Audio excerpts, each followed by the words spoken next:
ఏలూరులో సుపరిచితులు, ప్రముఖ న్యాయవాది. ఆయన ఆఫీస్కి వెళ్తే కేసు గెలిచినటువంటి ఆనందం ఉంటుంది. అలాంటి వైబ్రేషన్స్ ఉన్నటువంటి ఆఫీస్ లీడర్ గారిది. ఆయన ఎవరో కాదు, రోనాల్డ్ రాజు గారు, సీనియర్ మోస్ట్ అడ్వకేట్. ఈ రోజున జీకే డిజిటల్ న్యూస్ ఛానల్కి వచ్చినందుకు మరి ఒకసారి ఆయనకి ధన్యవాదాలు తెలియజేసుకుంటున్నాం. లీడర్ గారు, ఇప్పుడు మీరు ఎప్పుడు ఈ ప్రొఫెషన్లోకి వచ్చారు? ఎన్నాళ్ళు అయింది? నేను 1987లో ఈ ప్రొఫెషన్లోకి వచ్చాను సార్. 1987 నుంచి ఈ ప్రొఫెషన్లోకి వచ్చి అక్కడి నుంచి ఇవాళ వరకు కూడా అలాగే మీరు కొనసాగుతున్నారు. మీకు తృప్తినిచ్చిందా అండి ఈ profession? I'm fully satisfied with my profession. ఎందుకంటే నేను ప్రొఫెషనల్గా ఉంటాను. We maintain certain standards, professional standards, ethical standards, moral standards. దాంట్లో no question of compromise. So this is the, I believe that this is the only powerful profession. Powerful profession. So sky is the only limit. హద్దులు లేవు. We can enjoy the freedom. We can enjoy the job satisfaction. ఈ ప్రొఫెషన్లో job satisfaction ఉన్నట్టుగా any other ప్రొఫెషన్లో నేనైతే చూడలే. ఎందుకంటే doctors, engineers, even IAS, IPS వాళ్ళందరూ after they retirement they are coming to this profession. ఎందుకంటే ఆ జాబ్ సాటిస్ఫాక్షన్ ఈ ప్రొఫెషన్లోనే ఉంటుంది. ఎందుకంటే దెర్ ఆర్ నో బ్యారియర్స్, మన హద్దులు అంటూ లేవు. అవునండి. దాని మూలంగా ఇంకా తృప్తికరంగా ఉండే అవకాశం డెఫినెట్గా. సొసైటీకి ఏమైనా చేయాలంటే this is the only profession. అంటే క్లయింట్స్ వచ్చినప్పుడు ఒక్కొక్కసారి గెలవచ్చు, ఒక్కొక్కసారి ఓడిపోవచ్చు. మరి అలాంటి సందర్భంలో మీకు ఏమి మనసుకి సంబంధించి కేసులు ఓడిపోతున్నాము, ఆయన మంచి నిజాయితీపరుడు, ఓడిపోయాం అనేటువంటి ఫీలింగ్స్ ఉంటాయి కదా? అంటే కేసెస్ నెగ్గటం, ఓడిపోవడం అనేది that depends upon the facts of the each case. Merits ఉంటే నెగ్గుతాం, మెరిట్స్ లేకపోతే ఓడిపోతాం. సో మెరిట్స్ ఉన్నదా లేదా క్లయింట్కి తెలుసు, మనం సెపరేట్గా చెప్పక్కర్లే. సో ఓడిపోతామని అతను కూడా తెలుసు.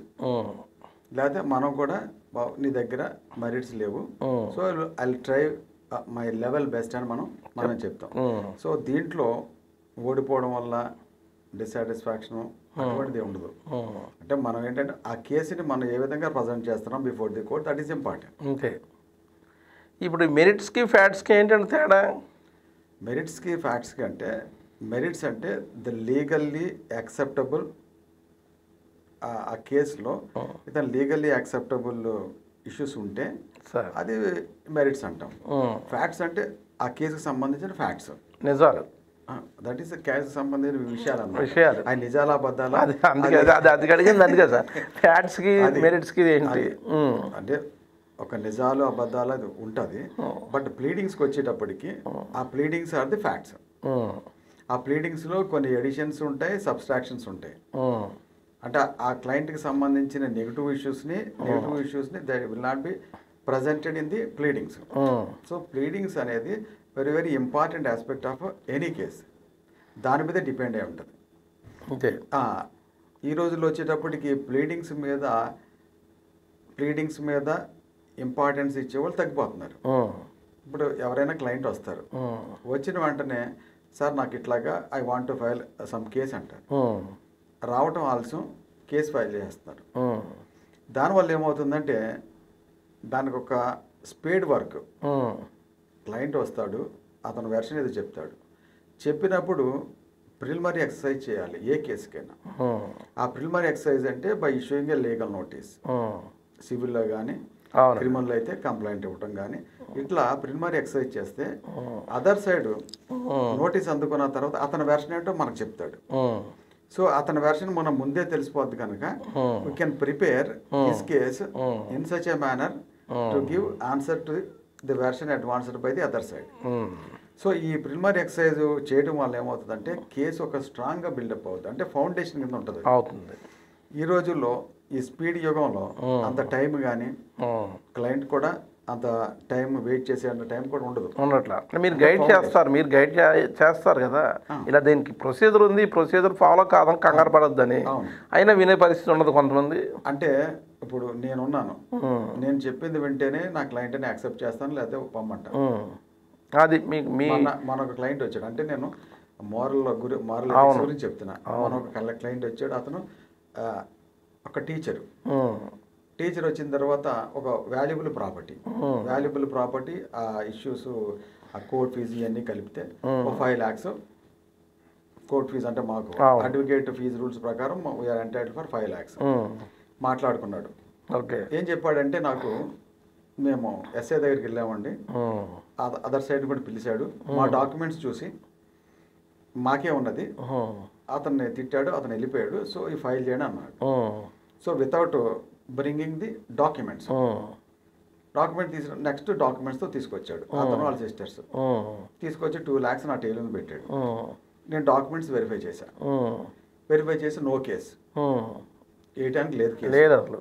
నేను చెప్పాను, నీ కేసు లేదు, తీసుకెళ్ళిపో అన్నా. వెల్డే అక్కడ కూర్చున్నాడు. అతను వాళ్ళ సిస్టర్స్ నన్ను బతిమాలడం మొదలుపెట్టారు. సార్ మీరు ఏదో ఒకటి చేస్తారు, తీసుకోండి సార్ అని. అట్లా కదా, నేను కొన్ని మోరల్స్ ఫాలో అవుతాను. నాకు ఈ డబ్బులు చాలా అవసరం కూడా, అప్పుడు నాకు కూడా పీకుతుంది, అరే వచ్చిన ఫీజు వదులుకోవడం ఎందుకని. అయినప్పటికీ నీకు పాయింట్ లేనప్పుడు నేను వేసి ఉపయోగం ఏంటి, నువ్వు తీసుకెళ్ళిపో, నేను కాబట్టి చెప్పాను, మిగతా వాళ్ళు చెప్పను. అంతలోకి మా జూనియర్కి ఫోన్ చేశాడు. ఫోన్ చేసి ఏమంటే సార్ ఇట్లా యాక్సెప్ట్ చేయట్లేదు చెప్పమంటే, మా జూనియర్ నాకు ఫోన్ చేసి, సార్ ఏదో వేస్తే పోద్ది కదా, వచ్చిన ఫీజు ఎందుకు పోగొట్టుకున్నాను. అతను మళ్ళీ చెప్పాను, కొన్ని మేము ప్రిన్సిపల్స్ ఫాలో అవుతున్నాం కనుక ఫాలో అవ్వండి, ఫాలో అయినట్టు చేయండి అంతే అని I decline to file. So that is the moral standards maintain. అది కూడా నా ఆఫీస్ ముందు ఉంటుంది. Opposite parties are not allowed అని.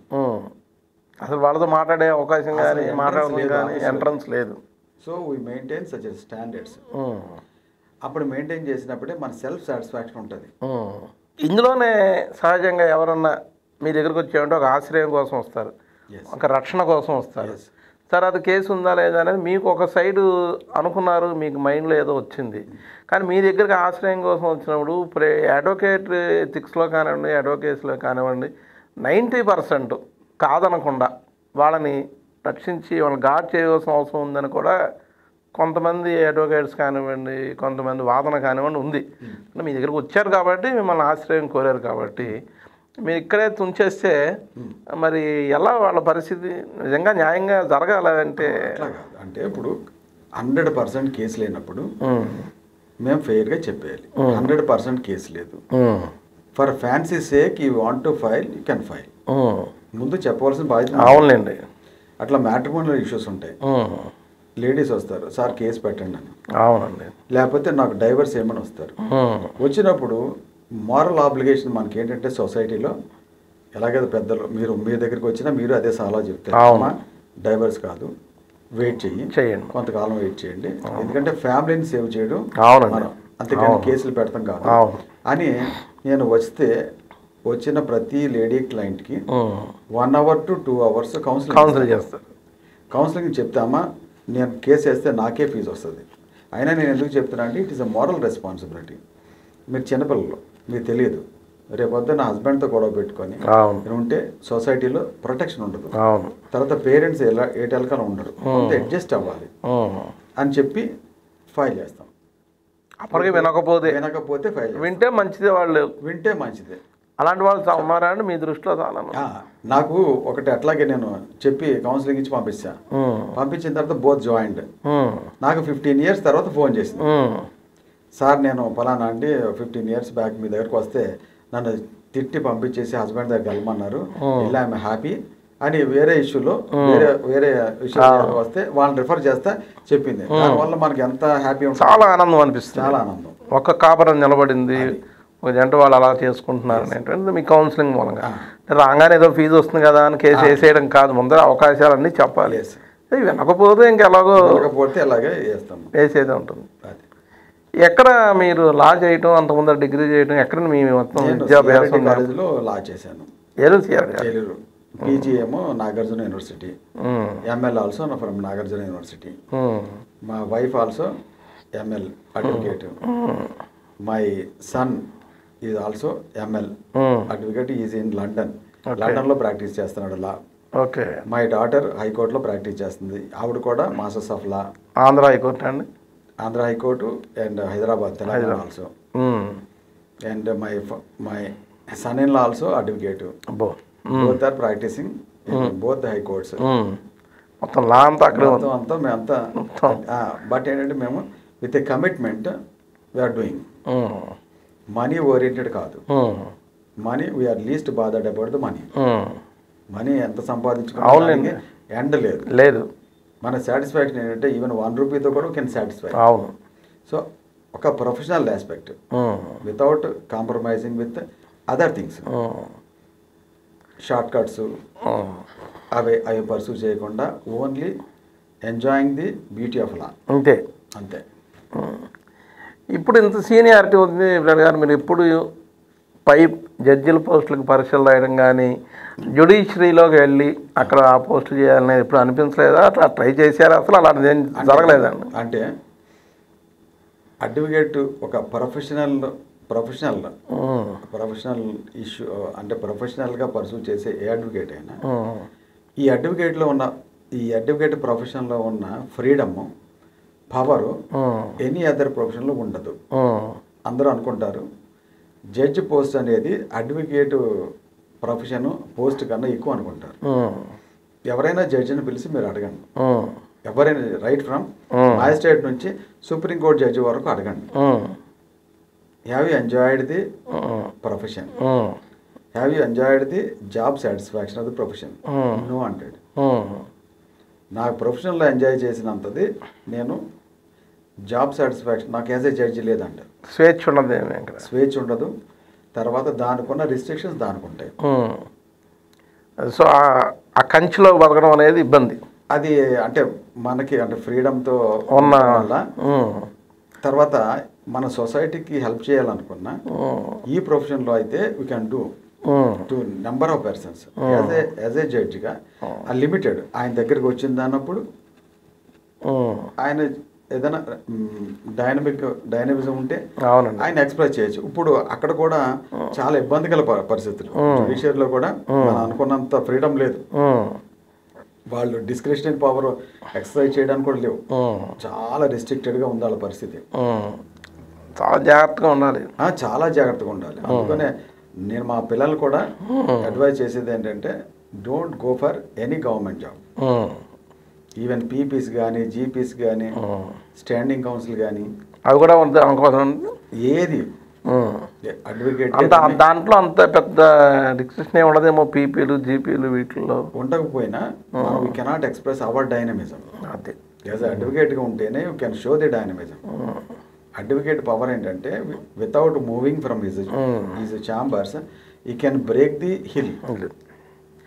మీరు చెప్పారు కదా, ఆ కేసు నచ్చితేనే నేను సాటిస్ఫై అయితేనే నేను కేసు చేస్తాను, లేదా నేను చేయనని ముందే చెప్తా, డబ్బులు పక్కన పెట్టేసి. అదే ఒక గవర్నమెంట్ ప్లేయర్గా ఒక పబ్లిక్ ప్రాసిక్యూటర్ అయితే ఈ కేసు ఆ కేసు అనేది ఏ కేసు అయినా వాదించి తీరవలసిందే. ఆ అగ్రిమెంట్ మూలంగా ఆ జాబ్ మూలంగా చేయవలసిందే. అప్పుడు కూడా అడ్వకేసీ ఇది పోతుంది, వాళ్ళ మనశ్శాంతి ఉండదు. ఎందుకు ఈ తప్పుడు కేసు ఏమో ఇది అనే ఉన్నా చేయవలసిందే, ఎందుకంటే ఒప్పుకున్నారు కాబట్టి. సో అది కూడా దానికి మంచి పద్ధతి కాదు. అది కూడా మీ దృష్టిలో అయితే అంటే ఒక్కొక్కరి పర్సెప్షన్ ఒక్కొక్కరిది. అంటే సహజంగా ఎక్కువ పర్సంటేజ్ మీరు అన్నట్టు మీరు సాటిస్ఫై అవుతేనే కేసు చేయగలుగుతారు. అంతే అంతే. మళ్ళీ పీపీగా ఉంటే మీరు సాటిస్ఫై కాకపోయినా కేసు చేయాలి. అంటే దాని జోలికి కూడా వెళ్ళొద్దు. మీరు వెళ్ళలేదు, మీ తర్వాత జనరేషన్ వాళ్ళకి కూడా అడ్వైజ్ వేయట్లా. ఇలాగే చక్కగా ఉండండి, చక్కగా చేసుకోండి, అంతే. డబ్బు అనేది మీరు ఎంత వస్తే అంత వస్తుంది. ఎవరు అవకాశాన్ని బట్టి వాళ్ళకి వస్తూ ఉంటుంది, ఎవరు ఎంజాయ్ చేసేదాన్ని బట్టి వాళ్ళకి వస్తూ ఉంటారు. సో ఇవాళ వరకు మీరు పూర్తిగా తృప్తితోనే ఐఎమ్ టోటల్లీ హ్యాపీ. అయితే ఒకప్పుడు ప్లేయర్ది ప్రాక్టీస్లో లాలో ఇప్పటికి తేడా ఉందండి? మీరు మొత్తం ఆ పీరియడ్ అంతా చూస్తున్నారు. అప్పటికి ఇప్పటికి అంటే మారల్ స్టాండర్డ్స్ మెయింటైన్ చేసేవాళ్ళు ఎప్పుడు లిమిటెడే సొసైటీలో. ఒక 10% 15% సీరియస్గా పర్సూ చేసేది ఈ ప్రొఫెషన్లో. లీగల్ ప్రొఫెషన్లో ఒక 10 to 15% సీరియస్గా ఉంటారు, చేస్తారు. So entire cases, volume of the cases only 20% of the total advocates ప్రాక్టీసింగ్లో ఉంటుంది. సో 80% అడ్వకేట్స్ అంత క్రీమ్ కాదు. సో ఇదంతా కాన్సన్ట్రేట్ అయ్యేది 20% అడ్వకేట్స్లోనే కాన్సన్ట్రేట్ అవుతుంది. So that depends upon the metal of the advocate. ఎవరైతే మంచి డాక్టర్ అనుకొని మనం వెళ్తామో, ఒక మీకు హానెస్ట్ అంటే హానెస్ట్ దొరకట్లేదు ఇప్పుడు, అందుకని మనం హానెస్టీ మెయింటైన్ చేస్తే ఎత్తుక్కుంటూ వస్తారు. ఇప్పుడు లోక్ అదాలత్ను బాగా ఎంకరేజ్ చేస్తున్నారు. ప్రతిదాన్ని లోక్ అదాలత్లో పరిష్కరించుకోండి, అవార్డు తీసుకోండి అని చెప్తున్నారు. ఇప్పుడు ఇన్సూరెన్స్గా క్రిమినల్ కేసులు కూడా లోక్ అదాలత్లో 10 రోజులు తీసుకొస్తున్నారు. సరే సివిల్ కేసులు లోక్ అదాలత్లో సరే పరిష్కారం అంటే ఇద్దరు సరే కాళ్ళలాగా ఒప్పుకుంటారు, ఏదో చేస్తారు. నేర చరిత్ర ఉన్నటువంటి లోక్ అదాలత్లో కూడా చేసుకోండి అనేది ఇది సమాజానికి ఏ రకమైనటువంటి సిగ్నల్స్ ఇస్తుందండి ఇది లోక్ అదాలత్లో? అంటే లోక్ అదాలత్లో అన్ని కేసెస్ కాదు, only compoundable cases, legally permissible, అంటే చిన్న గ్రావిటీ తక్కువ ఉన్నాయి, అవే పర్మిట్ చేస్తారు తప్ప దాన్ని మర్డర్ కేసులు లోక్ అదాలత్లో సెటిల్ అవ్వవు, ఓన్లీ లిమిటెడ్. సివిల్ కేసెస్ అయినా లోక్ అదాలత్ ఎందుకు ఎంకరేజ్ చేస్తున్నారంటే మనకి మన సిస్టమ్ ఉన్న వాల్యూమ్ ఆఫ్ ది లిటిగేషన్కి సరిపడా లేదు, జడ్జెస్ స్ట్రెంగ్త్ లేదు, తర్వాత ఇన్ఫ్రాస్ట్రక్చర్ కూడా లేదు. లేనప్పుడు ఏం చేయాలి, ఆల్టర్నేటివ్ ఏం చేయాలంటే ఈ లోక్ అదాలత్ సిస్టమ్ అని పెట్టారు. ఈ లోక్ అదాలత్ సిస్టంలో మనం అనుకున్న విధంగా ఏదో కోర్టులో కేసులు రాజీ అయిపోతున్నాయి అనుకోవడానికి లేదు. ఇప్పుడు రాజీ అయితే అది కోర్టుకే రాడు కదా, అవునండి, బయటే చూసుకుంటాడు. ఇక తిరిగి ఆయాసం వచ్చిన తర్వాత ఇక ఏదో పర్వాలేదు అనుకుని అప్పుడు ఏదో టైంలో వచ్చినప్పుడే already parties made up their mind to enter in to compromise ఆ కేసులే లోక్ అదాలత్లో సెటిల్ అవుతున్నాయి. అంతేగాని సీరియస్గా కంటెస్ట్ చేసేది 90% ఏ సెటిల్ అవ్వట్లేదు. అక్కడైతే మరి లోక్ అదాలత్లో ఎన్ని 100 ఆఫ్ కేసు లేదా థౌజండ్స్ ఆఫ్ కేసు సెటిల్ అయినాయని ఒక స్టాటిస్టికల్ డేటా రిలీజ్ చేస్తూ ఉంటారు పీరియాడికల్గా. అవునండి, అది ఏంటంటే అవి మోటార్ వెహికల్స్ కేసులు ఏముంటుంది దానికి, ఆ ఇన్సూరెన్స్ కంపెనీ వస్తారు, ఎంత ఇస్తారు అని మాట్లాడుకుంటారు, అవే మేజర్ అవుతున్నాయి. ఇక మ్యాట్రిమోనియల్ ఇష్యూస్ కొన్ని అవుతున్నాయి, అంతేకాని మేజర్ కేసెస్ మాత్రం లోక్ అదాలత్లో ఏం అవ్వట్లేదు. ఇప్పుడు దాంట్లో అవార్డు ఇస్తే దానికి అప్పీల్ చేసే అవకాశం ఉండదండి? ఎందుకంటే బోత్ పార్టీస్ అగ్రీ అయ్యి ఒక అండర్స్టాండింగ్ వచ్చి దాని మీద అవార్డు పాస్ చేస్తారు కనుక 99% that cannot be challenged. But అవి ఏమన్నా ఫ్రాడ్ గాని ప్లే చేసి కాంప్రమైజ్ నటించి అవార్డు తీసుకొని మోసం చేస్తే that can be challenged by filing a writ petition before the high court. Rarest of real cases. ఇప్పుడు ఇక్కడ లోక్ అదాలత్ అనగా కొన్ని డిపార్ట్మెంట్లు, టెలిఫోన్ డిపార్ట్మెంట్ వాళ్ళు, ఎలక్ట్రికల్ డిపార్ట్మెంట్ వాళ్ళు కూడా అదాలత్లు పెడితే మాకు ఏమైనా ఉంటే ఇక్కడ పరిష్కరించుకొని క్లోజ్ చేసేస్తాం అంటున్నారు.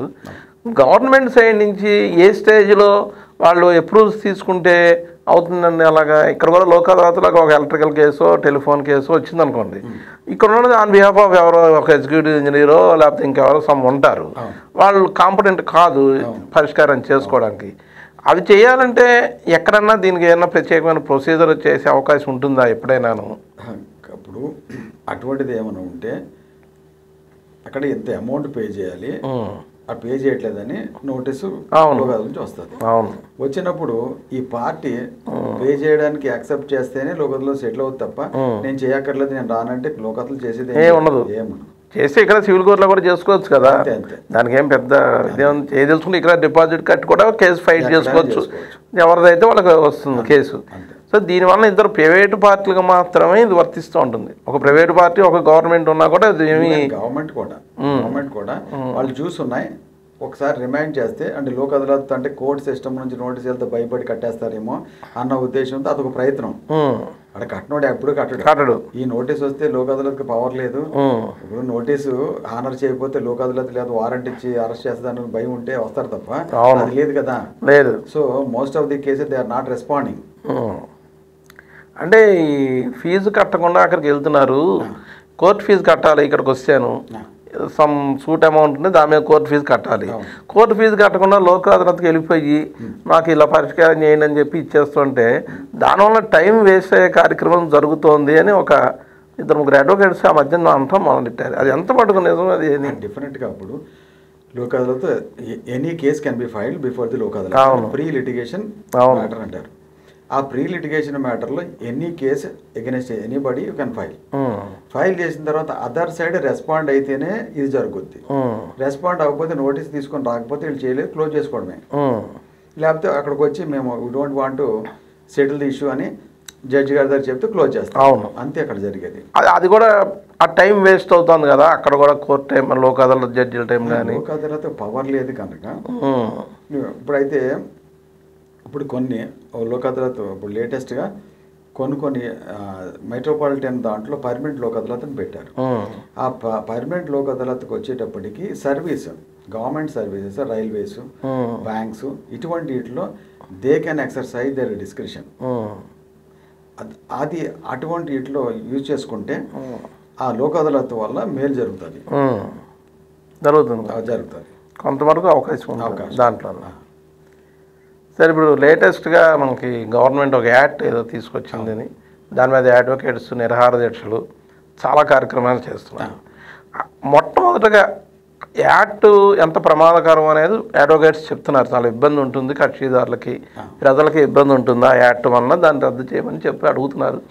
చాలా కాలం బట్టి వివిధ కోణాల్లో వాళ్ళు నిరసనలు తెలియజేస్తున్నారు అడ్వకేట్స్ అందరూ.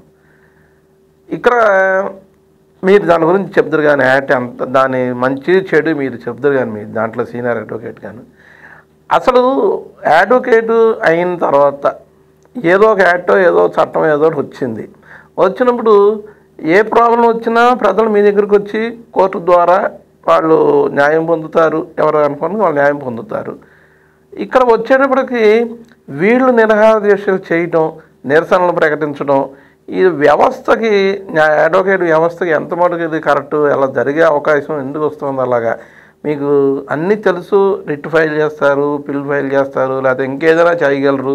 ఈ యాక్ట్ చలామణి కాదనడానికి మీరే మళ్ళీ కోర్టు ద్వారా చెప్పించుకుంటే అమలు అవుతుంది కదా. అలాంటి మీ అడ్వకేట్సే ఈ నిరాహార దీక్షలు చేయడం, ఈ సమ్మెలు చేయడం ఏంటి, కోర్టుకి వెళ్ళకపోవడం ఏంటి, ఈ వెళ్ళకపోవడం మూలంగా వచ్చే ప్రాబ్లమ్స్ ఎలా ఉన్నాయి అనేది అసలు అంత మటుకు ఒక్కసారి మీరు చెప్పి తర్వాత యాక్ట్ మంచి చెడు కూడా మనం డిస్కస్ చేద్దాం. మీరు అన్నది 100% కరెక్ట్. ఇప్పుడు పార్టీస్ అడ్వకేట్స్ దగ్గర వస్తే ఏ ఇర్రెస్పెక్ట్ ఆఫ్ ఎనీ ప్రాబ్లం, అవును, ఏం చేస్తాం? కోర్టులో ఫైల్ చేస్తారు. మీకు ప్రాబ్లం వస్తే మీరు రోడ్డు మీద ధర్నాలు చేస్తున్నారు. సమంజసమా? అది సమంజసం కాదు. It is against the professional ethics. మనం చేసేది కాదు. It is below dignity of advocate community అని చెప్పి నేను ఒక ఆర్టికల్ రాశాను. ఆర్టికల్ రాసి సర్క్యులేట్ అయింది. అది వైడ్గా సర్క్యులేట్ అయితే ఒక సిఐ నాకు ఫోన్ చేసి, sir I'm very happy with your article, మీరు అంత ధైర్యంగా రాశారు కండెమింగ్ దిస్ ప్రాక్టీస్, అది కరెక్ట్ సార్ అని చెప్పి. అంటే that is the public opinion. Public opinion ఏంటంటే ఈ ప్రొఫెషన్ ఒకటి noble profession, very powerful profession in the society. ఈ పవర్ మీకు ఎక్సర్సైజ్ చేయడం మానేసి you are deliberately demonstrating your inability. అవును, నీ ఎనేబిలిటీని మీరు చూపించుకుంటున్నారు, కార్మికులాగా బయటకు వస్తున్నారు. ఇప్పుడు యాక్ట్ వచ్చింది, ఏపీ టైటిలింగ్ యాక్ట్ వచ్చింది.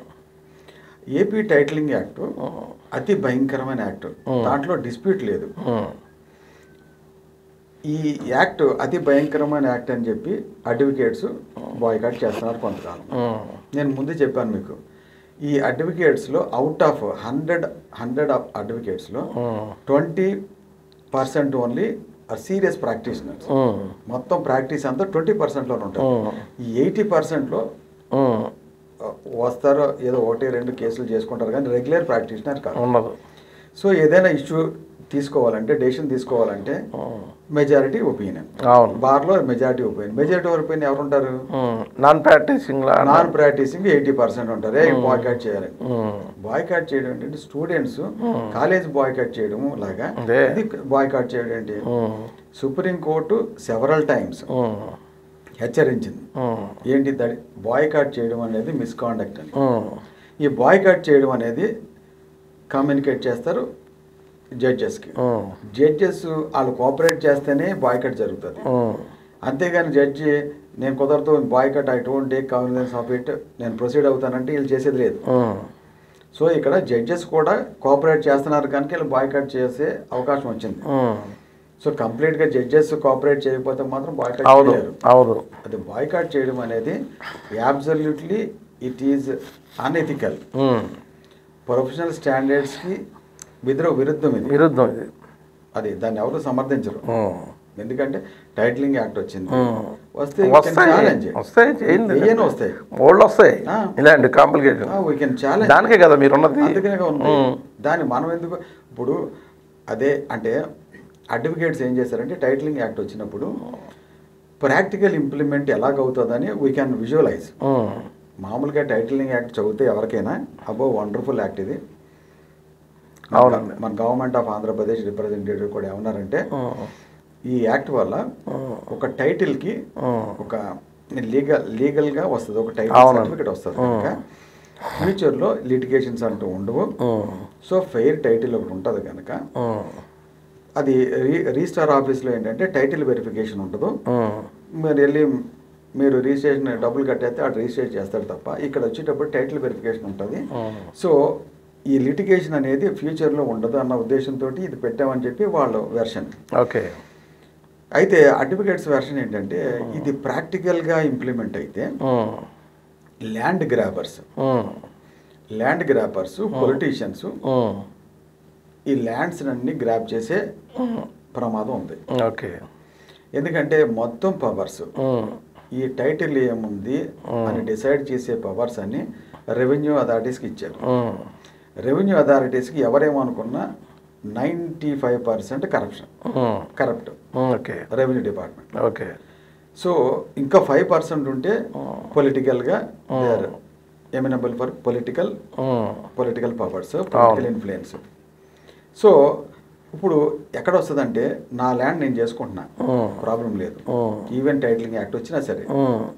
ఇప్పుడు నేను ఆల్వేస్ నా ల్యాండ్ దగ్గర ఉన్నాను, మన పిల్లలు వీళ్ళు చదువుకుంటారు, ఇక్కడ మనం ఒక 10 acres సంపాదించుకుంటాం, ఎక్కడికో అంటే ఆబ్సెంటీ ల్యాండ్ లార్డ్స్ అంటారు, ఎక్కడికి వెళ్తారు, ఎవరో కౌలుకి చేసుకుంటూ ఉంటాం. మనం ఉంటాం ఎక్కడ అమెరికాలో ఉంటాం, లేకపోతే వేరే కంట్రీలో ఉంటాం, లేదా మన కంట్రీలోనే వేరే స్టేట్లో ఉంటాం. ఇటువంటి ల్యాండ్స్ ఉంటాయి. ల్యాండ్స్ ఉన్నప్పుడు ఇది రెవెన్యూ విఆర్ఓ దగ్గర నుంచి తెలుస్తుంది ఇది ఆబ్సెంటీ ల్యాండ్ లార్డ్ అని. అక్కడ కౌలుకి ఎవడో చేసుకుంటాడు, వాడు ఏం చేస్తాడు, ఇటువంటిప్పుడు నేను ఓనర్ అని పెడతాడు. ఒక టీపీ యాక్ట్లో అంటే ట్రాన్స్ఫర్ ఆఫ్ ప్రాపర్టీ యాక్ట్లో ఒక సెక్షన్ ఉంది. అది నేను ఎందుకు చెప్పట్లేదంటే చెప్తే అందరికి తెలిసిపోద్ది. అవునండి, అదొక భయంకరమైన సెక్షన్.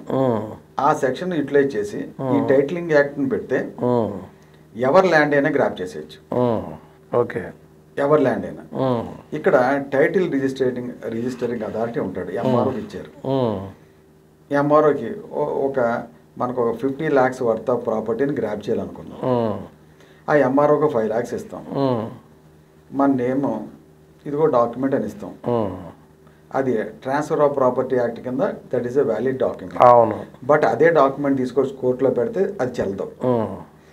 అక్కడ ఏంటంటే లీగల్లీ వెలిడిటీ ఉంది, అది పెడతాడు, డబ్బు తీసుకుంటాడు, మీ ల్యాండ్ నా పేరుని రాస్తాడు అక్కడ. రాసిన తర్వాత ఏమైపోద్ది, అది పబ్లిష్ చేస్తారు. పబ్లిష్ చేస్తారంటే ఎక్కడో చిన్న ఆఫీస్లోనే ఎక్కడో పబ్లిష్ చేసామని పెడతారు.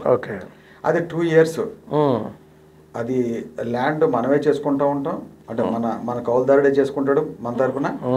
2 years వరకు అతను ఎవరైతే చేయించాడో వ్యవహారం 2 years వరకు ముట్టుకోడు. 2 years అయిపోయిన తర్వాత దానికి ఏమవుతుంది, ఇట్ కెనాట్ బి ఛాలెంజ్డ్.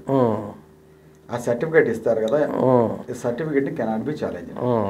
అది పెట్టుకొని ఇంజక్షన్ వేస్తాడు కోర్టులో ఒకవేళ, లేకపోతే అది పట్టుకొని లోన్ పెట్టుకుంటాడు. 2 years తర్వాత ఓనర్కి తెలుస్తుంది ఇట్లా జరిగిందని, హీ కెనాట్ ఛాలెంజ్ ఇట్. అది అంత భయంకరమైన యాక్ట్ అనమాట. అందుకని అడ్వకేట్స్ ఇది అబ్యూజ్ అవుతుంది అని ఆ కంగారు తోటి ఇదంతా చేస్తున్నారు అనమాట. అసలు మీకేం సంబంధం ఇది? ఇది ఏం సంబంధం అంటే మాకు సంబంధం లేదు. అయితే ఈ అడ్వకేట్స్లో ఒక అప్రిహెన్షన్ ఉంది. ఈ టైటిలింగ్ యాక్ట్ ఇంప్లిమెంట్ చేస్తే సివిల్ కోడ్స్లో 50% ఆఫ్ ది సివిల్ కోడ్స్ అన్ని మూసేయాలి. Okay, more than 50 civil courts అవసరం లేదు. ఎందుకనండి? ఎందుకంటే మొత్తం లిటిగేషన్ అంతా ర్యాలింగ్ గ్రౌండ్ ది ఈ ల్యాండ్ ఓన్లీ. అవునండి. So 80% of the court cases they are relating to the land disputes only. So ఇది ఎప్పుడైతే టైటిలింగ్ యాక్ట్ వచ్చిందో కోర్ట్స్ అవసరం లేదని చెప్తుంది యాక్ట్. సో అప్పుడు ఏమవుతుంది, 50 to 60% ఆఫ్ ది కోర్ట్స్ అని క్లోజ్ చేసేయాలి. కోర్ట్స్ అని క్లోజ్ చేస్తే మనకి వృత్తికి ఇబ్బంది అని చెప్పి అదొక ఎప్రిహెన్షన్ అంటున్నాను. నేను చెప్పేది ఏంటంటే అది ఒక ఎప్రిహెన్షన్ ఓన్లీ. అక్కడ ప్లేటర్ గారు ఇక్కడ ఏంటంటే ఈ యాడ్లు చాలా యాడ్లు వస్తూ ఉంటాయి, అమలవుతాయి, కొన్ని వాళ్ళు అలాగే ఉంటాయి. అసలు కోర్టుకే వెళ్ళకూడదు అనే సిద్ధాంతం ఎక్కడ ఉండదు కదా. ఇప్పుడు సర్టిఫికేట్ ఇచ్చారు, నేను ల్యాండ్ ఆక్యుపై చేశాను, నేను ఎంఆర్ఓ దగ్గర మీరు ఏదో సర్టిఫికేట్ తెచ్చుకున్నాను. ఆ సర్టిఫికేట్ తెచ్చుకున్న తర్వాత ఈ సర్టిఫికేట్ని బట్టే కోర్టు ఇంజక్షన్ ఇవ్వచ్చు, లేదా ఈ సర్టిఫికేట్ ఒప్పుకోకపోవచ్చు అనేది రెండు కోర్టు చేతులు ఉంటాయి కదా. నీకు ఎంఆర్ఓ సర్టిఫికేట్ ఇచ్చినంత మాత్రంగా నీకు ఇంజక్షన్ ఇవ్వడం అవసరం లేదు బాబు, నీ యాక్ట్ ప్రకారం తెచ్చుకున్నా సరే, నువ్వు ఆ యాక్ట్ ప్రకారం తెచ్చుకున్నా మేము పరిశీలన చేసి నీదా కాదా అని డిసైడ్ చేసే పవర్ కోర్టుకు ఉండదు అంటారు అల్టిమేట్గా? లేదు, ఈ ఇష్యూలో ల్యాండ్ టైటిలింగ్ యాక్ట్ ప్రకారం civil courts jurisdiction barred, civil కోర్ట్స్లో వేయడం లేదు. దీనికి ఏం హైరార్కీ పెట్టారు. టైటిలింగ్ యాక్ట్, రిజిస్టర్ అథారిటీ, తర్వాత అప్లేట్ అథారిటీ, ఇక ఫైనల్ గా హైకోర్టులో రివిజన్, రిట్ కూడా కాదు, రివిజన్ అంటే లిమిటెడ్ జ్యూరిడిక్షన్. అంటే లీగాలిటీ ఉందా లేదా, order pass by the lower rung ఉందా లేదా అని లిమిటెడ్ జ్యూరిడిక్షన్ అది ఇచ్చారు హైకోర్టుకి. సో ఈ యాక్ట్ అనమాట, ఈ యాక్ట్ లో ఉన్న ప్రొవిజన్స్ దే ఆర్ అన్కాన్స్టిట్యూషనల్. ఈ రోజు కాకపోతే రేపొద్దునైనా అవన్నీ అన్కాన్స్టిట్యూషనల్ డిక్లేర్ అవుతాయి సెక్షన్స్. అవును. అయితే లెజిస్లేషన్ ని మనం ఛాలెంజ్ చేయడం లేదు. It is the prerogative of the legislature to legislate the legislation. అంటే టోటల్ లెజిస్లేషన్ మనం నల్ అండ్ వైడ్ అన్కాన్స్టిట్యూషనల్ అని చెప్పలేము. దాంట్లో ఉన్న సెక్షన్స్, ఏ sections offending the constitutional mandate అవి మాత్రం అన్కాన్స్టిట్యూషనల్ డిక్లేర్ అయిపోతాయి. అయితే ఇక్కడ ఏంటంటే అడ్వకేట్స్ అందరూ అంటే కుర్రోళ్ళు, యంగ్ పీపుల్ అంతా భయపడేది ఏంటంటే 60% ఆఫ్ ది కోర్ట్ కేసెస్ పోవడం వల్ల court case first MRO appeal కాదు, ముందు MRO is the registering authority, designate చేస్తారు, తర్వాత హైరార్కీ పెట్టారు. ఇక్కడ ఏమవుతుందంటే ఈ సిస్టంలో సివిల్ కోర్ట్స్ జ్యూరిడిక్షన్ తగ్గిపోతుంది. అది బ్యాన్ చేశారు, సివిల్ కోర్ట్స్ లేదు జ్యూరిడిక్షన్. దీనివల్ల ఏంటంటే కోర్టు కేసులు అన్నీ పోతాయి, మనకి వృత్తిపరంగా దెబ్బతింటారు అన్న ఒక ఎప్రిహెన్షన్, అంటే ఒక అపోహ అంటున్నాను. ఎందుకంటే ఎన్ని యాక్ట్స్ పెట్టినా ఇప్పుడు ఈ నేను చెప్పినట్టుగా సివిల్ కోర్ట్స్ ఈ యాక్ట్ వల్ల 50 to 60% of civil courts close చేయాలి. బట్ హైకోర్ట్స్ ఇప్పుడు మనకు ఒకే హైకోర్టు ఉంది ఆంధ్రాలో, ఇలాంటి హైకోర్ట్స్ 10 పెట్టాలి ఈ యాక్ట్ వల్ల. ఎందుకంటే ప్రతి act will be challenged by filing a writ petition. ఎన్ని లీగల్ హడ్డిల్స్ ఉన్నా, ఎన్ని ప్రొహిబిషన్స్ ఉన్నా, ఈ యాక్ట్లో ఓన్లీ రివిజనల్ పవర్సే ఉన్నది హైకోర్టు కానీ స్పెసిఫై చేసిన every arbitrary act irrespective of the prohibition clamped in any legislation we can challenge any arbitrary act by filing the writ petition. So and the wide range of powers are there to constitutional courts. So ikkada civil courts లో దావాలు 100 దేశే దావాలు ఇదే litigation రేపొద్దున 10,000 పడతాయి. 100 దేశే దావాలు 10,000 పడతాయి. Litigation పెరుగుతుంది, అంత difference పెరిగిపోతుంది. అంటే every stage it will be challenged in the high court. Civil కోర్టుకి వెళ్తాను లేదు, లేకపోతే ఏం చేస్తాం, effective alternative remedies high court revision ఏదో పాయింట్ల మీద. సో ఆ టైటిలింగ్ రిజిస్టరింగ్ ఆఫీసర్ తప్పు చేశాడు, డిస్ప్యూటెడ్ ప్రాపర్టీని డిక్లేర్ చేశాడు అని రిట్ అండ్ స్టే. దానివల్ల మీరు లిటిగేషన్ తగ్గిస్తున్నారా పెంచుతున్నారా? అంటే ఇదేంటంటే ఈ యాక్ట్ అవగాహన లేకపోవడం వల్ల ప్రాక్టికల్గా how it will be implemented అనే అవగాహన మినిమం కామన్ సెన్స్ లేకపోవడం ఈ యాక్ట్ తయారు చేయడం వల్ల వచ్చింది. ఇందులో ఇంకొక చిన్న విషయం లీడర్ గారు, యాక్ట్ ప్రకారం ప్రొసీజర్ ప్రకారం మీరు కోర్టులో ఫైల్ చేయడం, నెంబర్ వేయించుకోవడం ఒక సిస్టమ్ నడుస్తుంది. ఇప్పుడు ఈ యాక్ట్కు సంబంధం లేకుండా జడ్జిమెంట్ల మీద ఆధారపడి కేసు ఫైల్ చేసే అవకాశం ఉండదంటారా? ఎక్కడ మామూలుగా మీరు ఫైల్ చేస్తారు, ఇప్పుడైనా రేపు ఏదైనా ఇదే యాక్ట్ కంటిన్యూ అయిపోయింది రద్దు చేయలేదు అనుకుంటే ఏదైనా కేసు ఫైల్ చేస్తారు అనుకోండి, ఈ సర్టిఫికెట్ తప్పు అని ఫైల్ చేస్తూ ఒకప్పుడు ఈ హైకోర్టులోనో ఏదో సుప్రీంకోర్టు అలహాబాద్ కోర్టు ఈ జడ్జిమెంట్ ఇచ్చింది, దీన్ని రిఫర్ చేస్తూ దీని మీద మీరు ఇంజక్షన్ పాస్ చేయండి అనే అవకాశం అధికారం ఉండదా? డిఫరెంట్గా రేపు పొద్దున్న ఈ టైటిలింగ్ యాక్ట్లో ప్రొవిజన్స్ ఉన్నాయి. ఆ ప్రొవిజన్ ఏంటంటే civil court jurisdiction is board అని. రేపు పొద్దున్న సుప్రీంకోర్టు ఇస్తుంది. సుప్రీంకోర్టు ఆల్రెడీ జడ్జిమెంట్స్ ఇచ్చినవి ఉన్నాయి. ఏం judgments? Revenue authorities have absolutely no power to decide the title of a particular individual అని, over the property, immovable property అని. సో రెవెన్యూ వాళ్ళకి జ్యూరిడిక్షన్ లేదని supreme court time and again several times వాళ్ళు ఇచ్చే పేపర్కి టైటిల్ పనికిరాదని ఇచ్చింది. ఇప్పుడు ఈ యాక్ట్ ఏం చెప్తుంది? వాళ్ళు ఇచ్చేది రేపొద్దున మనం ఛాలెంజ్ చేసినప్పుడు అది స్టక్ డౌన్ అయిందంటే ఆటోమేటిక్గా సివిల్ కోర్ట్ జ్యూరిడిక్షన్ వస్తుంది కదా. వస్తుంది, అదే నేనేది. మరి ఎందుకు ఎంత ఓకే వాళ్ళు పెట్టారు యాక్ట్ తప్పు మీరు ఖచ్చితంగా చెప్తున్నారు, అది అంత మాత్రంగా సుప్రీంకోర్టు జడ్జిమెంట్ బేస్ చేసుకున్నాక మీరు కేసు ఫైల్ చేయొచ్చు కదా, చేస్తే ఆపచ్చు కూడా, ఇంజక్షన్ కూడా ఇవ్వచ్చు కూడాను, ఇది ఇవ్వచ్చు. ఈ యాక్ట్ అడ్డం పెట్టేసి నేను ఇవ్వను అనే అవకాశం కూడా ఎంత ఉందో అంత కూడా లేదు. ఎందుకంటే సెక్షన్ 9 ఆఫ్ సిపిసిలో every civil issue is cognizable by the civil court despite any provision clamped in any statute. అవును. సో దాని కింద తీసుకొచ్చైనా you can give interpretation and entertain చేయొచ్చు. చేయదు. ఇప్పుడు చిట్ ఫండ్లో వాళ్ళ సొంత బైలాలు ఉంటాయి, ఆ బైలాకు అనుగుణంగానే 100 పేపర్లో సంతకం పెడతాడు, మీ దగ్గరకు వస్తాడు క్లయింట్, నేను కట్టేసాను సార్ ఎక్కువ వడ్డీలు వేస్తున్నాడండి అంటాడు. నువ్వు కట్టేసావు కదా, నీ బైలా ప్రకారం ఉన్నాడు కదా అంతే. మళ్ళీ కానీ మీరు సివిల్ కోర్టుకి వెళ్తున్నారు, దాని మీద ఏదో కసరత్తు చేస్తున్నారు, స్టేలు తీసుకొస్తున్నారు, ఏదో చేస్తున్నారు కదా, దానికి బైండ్ ఓవర్ ఏమి చెయ్యట్లేదు కదా కోర్టు. నువ్వు ఆల్రెడీ బైలా కట్టేసే వాళ్ళ బైలాకు అనుగుణంగానే నువ్వు అప్పు తీసుకున్నావు కాబట్టి నేను ఎంటర్టైన్ చేయను అనట్లేదు కదా కోర్టు. ఎంటర్టైన్ చేస్తున్నారు, న్యాయం ఆలోచిస్తున్నారు. అలాగే ఈ యాక్ట్ ఉన్నప్పుడు కదా అవుట్ ఆఫ్ యాక్ట్ న్యాయం ఆలోచించే అవకాశం ఉంటుంది. ఈ యాక్ట్ ఉన్నా రేపొద్దున్న ఈ యాక్ట్లో ప్రొవిజన్స్ అయితే మాత్రం ఎంతో కాలం ఉండవు. They are not sustainable the legal scrutiny. రేపొద్దున అవన్నీ declared as null and void unconstitutional అని డెఫినెట్గా అవుతుంది. వచ్చినా ఏమవుతుంది, ఇప్పుడు ఏం కొంపలు మునిగిపోయేది ఏమీ లేదు ఇక్కడ. ఇంత దానికి అంటే అడ్వకేట్స్ ఇప్పుడు చేయడానికి కూడా కారణం చెప్తున్నా.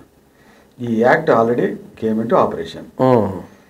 వచ్చిన తర్వాత ఈ సూట్స్ ఫైల్ చేస్తున్నారు, title suits relating to the dispute relating to the immovable properties. Judges ఏం చేస్తున్నారు, ఈ యాక్ట్ని కోట్ చేసి కొంతమంది judges how this is maintainable, the civil court has no jurisdiction since AP titling act came into being అని return చేస్తున్నారు number 8. So immediate threat అది.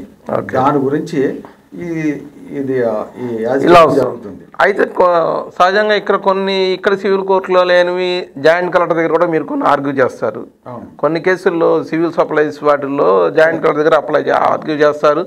అక్కడ కోర్టు మెయింటైన్ చేస్తారు, వాళ్ళు ఏదో ఆల్రెడీ అదే మెయింటైన్ చేస్తారు, అక్కడికి వెళ్తారు, ఆర్గ్యూ చేస్తారు, న్యాయం ఎలా ఉంటే అలా జరుగుతూ ఉంటుంది. అదే మోడల్ ఇక్కడ కూడా జరగచ్చు కదా. ఇది ఏంటంటే ఈ ల్యాండ్ ఇష్యూకి వచ్చేటప్పటికి to decide a title of any person relating to any immovable property ఎన్ని యాక్ట్స్ కావాలి? ట్రాన్స్ఫర్ ఆఫ్ ప్రాపర్టీ మీద కమాండ్ ఉండాలి, లిమిటేషన్ యాక్ట్ మీద కమాండ్ ఉండాలి, తర్వాత స్పెసిఫిక్ పెర్ఫార్మెన్స్ యాక్ట్ మీద కమాండ్ ఉండాలి, స్పెసిఫిక్ రిలీఫ్ యాక్ట్ మీద కమాండ్ ఉండాలి, లిమిటేషన్ యాక్ట్ మీద కమాండ్ ఉండాలి. ఇట్లాగా ఒక 10 యాక్ట్స్ మీద కమాండ్ ఉంటేనే కానీ we cannot decide the title of a particular person over a particular land. Okay, ఇక్కడికి వచ్చి ఒక ఎంఆర్ఓ లేకపోతే ఐఏఎస్ కలెక్టర్ ఎట్లా డిసైడ్ చేస్తారు దీన్ని టైటిల్ని? What is the basis? చేయలేరు. ఎంతో క్రిటికల్ అనాలిసిస్ చేస్తేనే కానీ ఒక టైటిల్ అనేది డిసైడ్ కాదు. అటువంటిది కూర్చొని అదేదో పేపర్ ఇచ్చాడు రిజిస్టర్డ్ అని, లేకపోతే ఏమైనా డిస్ప్యూట్ రైజ్ చేస్తే డిస్ప్యూటెడ్ ప్రాపర్టీ ఇప్పుడు మనకు ఉంటుంది 100% క్లియర్ టైటిల్ ఉంటుంది. నా క్లియర్ టైటిల్ అని నేను వెళ్తాను. ఇక్కడ మనకు తెలుసు కదా ఇప్పుడు అంతా ఇవన్నీ పొలిటిక్స్ అయిపోయింది. పొలిటికల్గా ఒక పార్టీ అయినా క్లియర్ టైటిల్ తోటి ఆయన 10 acres ఉంది తీసుకెళ్తారు, సార్ నాకు క్లియర్ టైటిల్ ఉంది మనకు ఇచ్చేయమని. ఆయన దగ్గర పట్టదారు పాస్బుక్స్ ఉంటాయి, అన్నీ ఉంటాయి, ఎవ్రీథింగ్ ఉంటాయి. ఇది తీసుకెళ్తాడు. వాళ్ళ పొలిటికల్ అపోనెంట్ ఎవరు ఉంటాడు, ఆయన నేను చెప్పాను కదా ఒక టీపీ యాక్ట్లో ఒక సెక్షన్ ఉంది, ట్రాన్స్ఫర్ ఆఫ్ ప్రాపర్టీ యాక్ట్లో సెక్షన్ ఉంది. ఆ సెక్షన్ ప్రకారం ఓ డాక్యుమెంట్ తయారు చేసి ఎంఆర్ఓ దగ్గర తీసుకెళ్ళి ఈ డాక్యుమెంట్ ప్రకారం దాంట్లో నాకు హక్కు ఉందని తీసుకెళ్తాడు. నేను కొనేసుకున్నానని ఇది మొత్తం తీసుకెళ్తాను. అవునండి. తీసుకెళ్తే లీగల్గా that is a valid document according particular section. అప్పుడు ఏం చేస్తాడు, it is a disputed property అంటాడు. అని నాకు ఇవ్వాల్సిన సర్టిఫికెట్ డిస్ప్యూటెడ్ ప్రాపర్టీ అని, డిస్ప్యూటెడ్ ప్రాపర్టీ అని దానికి ఒక రిజిస్టర్ ఒకటి ఉంది, దాంట్లో రిజిస్టర్ చేస్తాడు. అంటే ఇక్కడ నాకు సర్టిఫికేట్ ఇవ్వడం ఆగిపోయింది. ఇది చిన్న అప్లికేషన్ పెడతాం వల్ల. సో అది డిస్పోజల్ అవ్వాలంటే ఎన్ని సంవత్సరాలు పడుతుంది, ఆ గవర్నమెంట్ ఆ పొలిటికల్ పార్టీ ఉన్నంత వరకు డిస్పోజల్ అవ్వదు. అప్పుడు వరకు వీళ్ళకి సర్టిఫికేట్ రాదు. క్లియర్ టైటిల్ ఉండి అన్ని నిన్నటి వరకు ఎంజాయ్ చేసిన ఆయన ఈ రోజు క్లియర్ టైటిల్ రాదు. రాకపోతే లోన్ తెచ్చుకోవాలి, ఈయన లోన్ తెచ్చుకోలేడు, అమ్మలేరు. ఇది పరిస్థితి. సో ఆ టైటిలింగ్ యాక్ట్ ఇంప్లిమెంట్ అవ్వడం మొదలు పెడితే అసలు చాలా గొడవలు అయిపోతాయి. తర్వాత ఎవరి ప్రాపర్టీకి రక్షణ లేదు, నో సెక్యూరిటీ నథింగ్. అంటే ఈ పొలిటికల్ సినేరియోలో పొలిటికల్ సినేరియోలో సో అడ్వకేట్స్గా మీరు ఒక బాధ్యతగా అయినటువంటి పౌరులుగా ఈ యాక్ట్ను కూడా వ్యతిరేకించవచ్చు. మీరు ప్రొఫెషనలిజంగా మీకు ఏదో దెబ్బతింటుంది కోర్టులు అనేది పక్కన పెడితే, అంటే నా ఉద్దేశ ప్రకారం మాకు వచ్చే లాస్ లేదు. అవును, నేను ఇక్కడ ప్రాక్టీస్ చేస్తాను, హైకోర్టులో ప్రాక్టీస్ చేస్తాను, సుప్రీంకోర్టులో చేస్తాను. నాకు ఇక్కడ నేను 100 సూట్లు వేస్తాను మామూలుగా. లేకపోతే రేపొద్దున ఇదే ఇష్యూ మీద 10,000 రిట్లు వేస్తాను హైకోర్టులో, నాకు పెరుగుతుందా? సంపాదన పెరుగుతుంది, నాకు పెరుగుతుంది, నేను భయపడక్కర్లా. అదే దీనివల్ల పెరుగుతుంది. ఎవరు నష్టపోతారు? సామాన్యులు నష్టపోతారు, వీకర్ సెక్షన్ నష్టపోతారు. వాళ్ళు ఎప్పటి నుంచో 100 years నుంచి చేసుకుంటా ఉంటారు ప్రాపర్టీని, దానికి సరైన కాగితాలు ఉండవు. ఇవన్నీ ఏదో పట్టాదారు పాస్బుక్స్, టైటిల్ డీడ్స్, రెవెన్యూ ఇచ్చిన వాళ్ళే ఉంటాయి. అవునండి. ఆ బేసిస్ మీద వాళ్ళు తెచ్చుకుంటా ఉంటారు, లోన్ తెచ్చుకుంటా ఉంటారు. ఇప్పుడు ఈ టైటిలింగ్ యాక్ట్ వచ్చిన తర్వాత బ్రోకర్లు అందరూ తయారైపోతారు. ఈ 10 acres 15 acres అంత వీకర్ సెక్షన్ చేసుకుంటూ ఉంటాడు. అది వచ్చి వీడు పెట్టుకుంటాడు నాకుందని. ఆ 2 years మాట్లాడకపోతే అతను ఓనర్షిప్ వెళ్ళిపోతుంది. చేసుకున్నది ప్రాక్టికల్గా ఇతనైతే దీన్ని కల్టివేట్ చేసుకుంటాడు, కానీ 2 years ఊరుకుంటాడు అతను. ఊరుకొని సర్టిఫికేట్ తీసుకొని తర్వాత 2 years అయినాక ఇది గ్రాప్ చేస్తాడు. సో ఇది చాలా అంటే ఇది అతి భయంకరమైన లెజిస్లేషన్ అని మాత్రం నేను చెప్తాను. It is not in favour of any person. Society కూడా మంచిది కాదు. అవును, అది ప్రజల సంక్షేమం కోసమే మీది లాయర్ల తరఫున చేస్తున్నటువంటి ఉద్యమం తప్ప మీ అభద్రత కన్నా ఇందులో మెయిన్ ఆలోచించవలసింది అదే సమాజం గురించి ఆలోచించి. ఇప్పుడు రిట్ ఫైల్ చేస్తే దీని మీద యాక్ట్ కొట్టేస్తే చల్లదండి? అదే రిట్స్ ఆల్రెడీ ఫైల్ చేశారు. ఓకే. కొంతమంది ఏమో మొత్తం లెజిస్లేషన్ ఛాలెంజ్ చేశారు.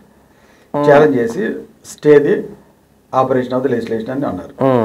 హైకోర్టు ఏమన్నారంటే entire legislation cannot be stalled. ఎప్పుడు అది లీగల్గా సస్టైనబుల్ కాదు. అవును.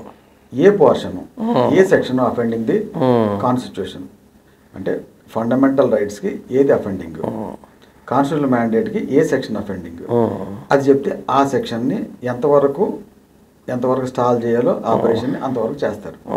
సో ఇప్పుడు ఏంటంటే ప్రిలిమరీగా సివిల్ కోర్టులో కేసులు నెంబర్లు అవ్వట్లేదు కనుక సివిల్ కోర్ట్స్కి డైరెక్షన్ ఇచ్చింది, మీరు నంబర్ చేయండి till the disposal of the petition అని.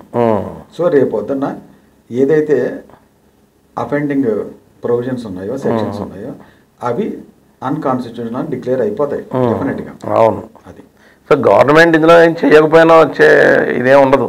అది గవర్నమెంట్ ఇటువంటి ఇప్పుడు ప్రాక్టికల్గా ఎట్లాగ ఇంప్లిమెంట్ అవుతుందని చూసుకోవాలి. అవును, అంతేగాని ఇటువంటి ప్రజలకు ఇంప్లిమెంట్ కాను తీసుకొచ్చి ప్రజలకు నష్టం చేసేది చేయడం వల్ల రేపు గవర్నమెంట్ అలర్ అవుతుంది కదా.